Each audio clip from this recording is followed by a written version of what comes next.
Como diria a Rainha de Copas, hoje cabeças vão rolar. A execução do rei, em 21 de janeiro de 1793, ressuscitou e aflorou vários conflitos políticos, econômicos e militares pela Europa. A rivalidade entre França e Inglaterra, a ambição francesa de tomar as riquezas da Holanda e o medo dos países absolutistas dessa moda de revolução pegar. Essa situação estava cheirando a mais treta. Não à toa, no dia 1 de fevereiro de 1793, a França declarou guerra à Inglaterra e à Holanda.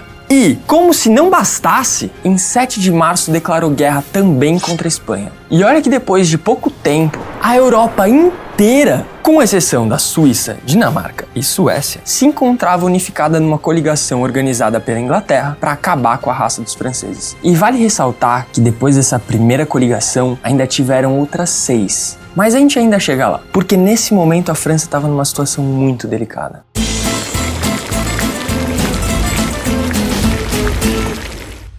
A fome, a inflação e o alto custo de vida ainda castigavam o povo francês. É isso mesmo que você escutou. 4 anos de revolução e isso ainda não tinha mudado. A economia ia de mal a pior. E o exército deles tinha passado de um contingente de 400 mil soldados no final de dezembro de 1792 para um contingente de 228 mil soldados logo no começo de 1793. Se você fizer a conta, os caras perderam quase metade da força militar deles. Pesado. E isso bem no momento que a guerra ia ficar nóia. Tava osso o negócio. Sem muita saída, a Convenção se viu obrigada a deixar algumas questões sociais de lado e começou a se preparar para a invasão de um exército que não queria nada além de destruir a Revolução Francesa. Nesse contexto, eles decretaram um recrutamento obrigatório de 300 mil soldados para somar na força do exército, tá ligado? Já que eles tinham perdido tantos soldados com a virada do ano. Olha, não sei se isso já aconteceu com vocês, mas sabe quando você tenta resolver um problema e parece que nascem 2 no lugar dele? Então, saca só o que aconteceu. Por causa desse lance de recrutamento obrigatório, em 10 de março de 1793, um grupo de camponeses da região da Vendéia, no sudoeste da França, se revoltou pesado.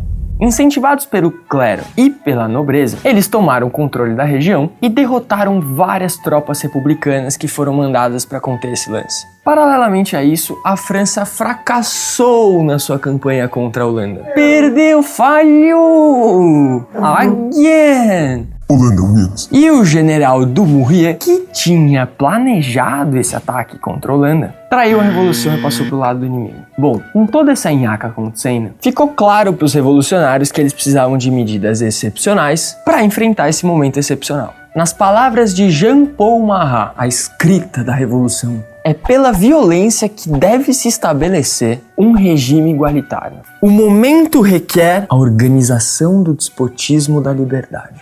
Seguindo essa lógica, a Convenção criou, em 10 de março, o Tribunal Revolucionário. No dia 21 de março, os Comitês de Vigilância. E no dia 6 de abril, o Comitê de Salvação Pública. Guarda esse nome que você ainda vai ouvir muito falar dele.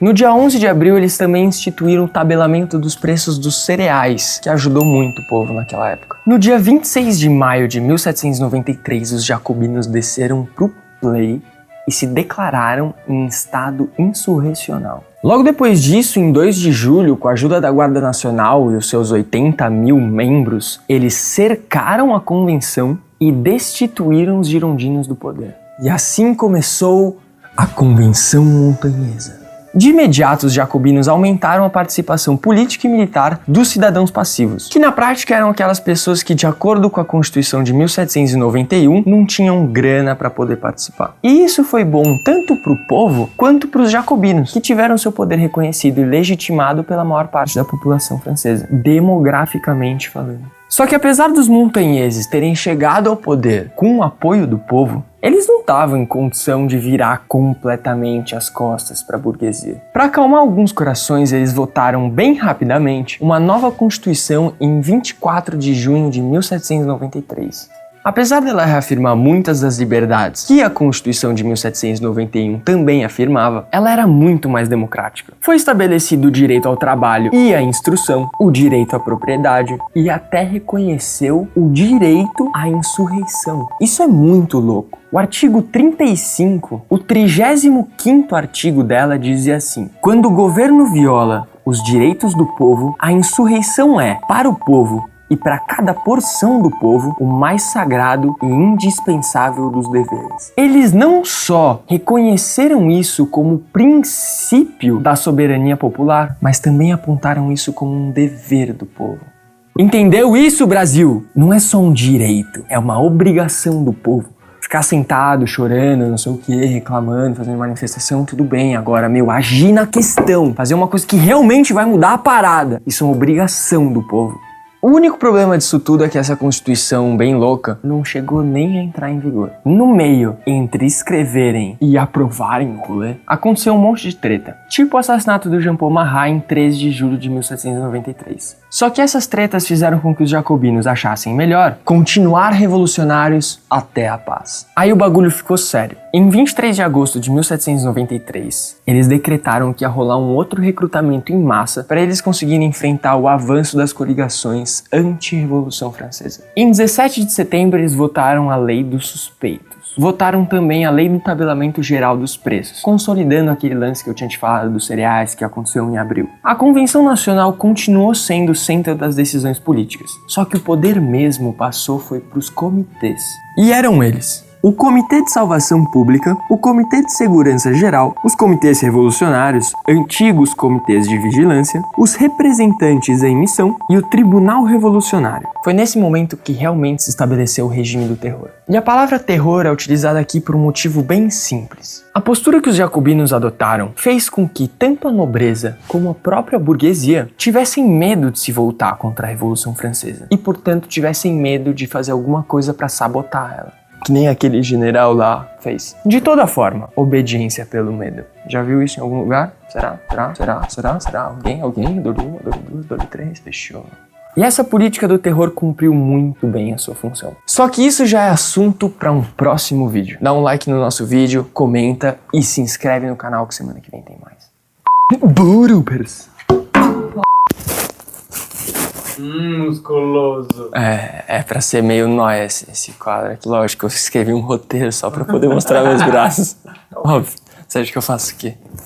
Da vida. Nossa, o bagulho tá no meio do meu peito, Tiago. Caralho, velho. Fala aí, mano. Sora daqui no conta de Vanai deixou o canal. Desse né.